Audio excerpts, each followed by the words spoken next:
Good morning. This is Pastor Zach with the Goodland United Methodist Church with your morning devotion for Friday, September 15th. Today we're going to end our week of classic Bible stories with looking at the Battle of Jericho, Joshua and the Battle of Jericho.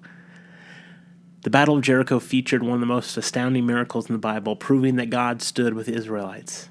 After the death of Moses, God chose Joshua, son of Nun, to be a leader of the Israelite people. They set about to conquer the land of Canaan under the Lord's guidance. God said to Joshua, "Do not be terrified. Do not be discouraged, for the Lord your God will be with you wherever you go." Spies from the Israelites snuck into the walled city of Jericho and stayed at the house of Rahab, a prostitute.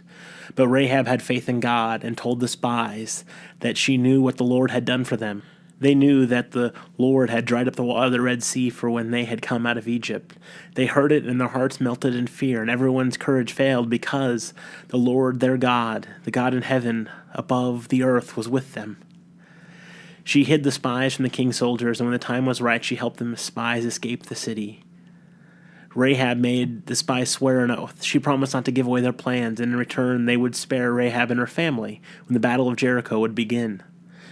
Meanwhile, the Israelite people continued to move into Canaan. God commanded Joshua to have the priests carry the Ark of the Covenant to the center of the Jordan River, which was at flood stage. As soon as they stepped in the river, the water stopped flowing. God had a strange plan for the Battle of Jericho. He told Joshua to have the armed men march around the city once each day for 6 days. The priests were to carry the ark, blowing trumpets, but the soldiers were to keep silent. On the 7th day, the assembly marched around the walls of Jericho 7 times. Joshua told them that by God's order, every living thing in the city must be destroyed, except Rahab and her family. All articles of silver, gold, bronze, and iron were to go into the Lord's treasury. At Joshua's command, the man gave a great shout, and Jericho's walls came down flat. The Israelite army rushed in and conquered the city. Only Rahab and her family were spared. Joshua felt unqualified of the monumental task of taking over from Moses, but God promised to be with him every step of the way. Just as he had been for Moses, the same God is with us today, protecting and guiding us, telling us that God will be with us, that we are not to be afraid. Rahab also made a great choice during this battle. She went with God instead of the people of Jericho, knowing that evil was present. Joshua spared Rahab and her family in the Battle of Jericho.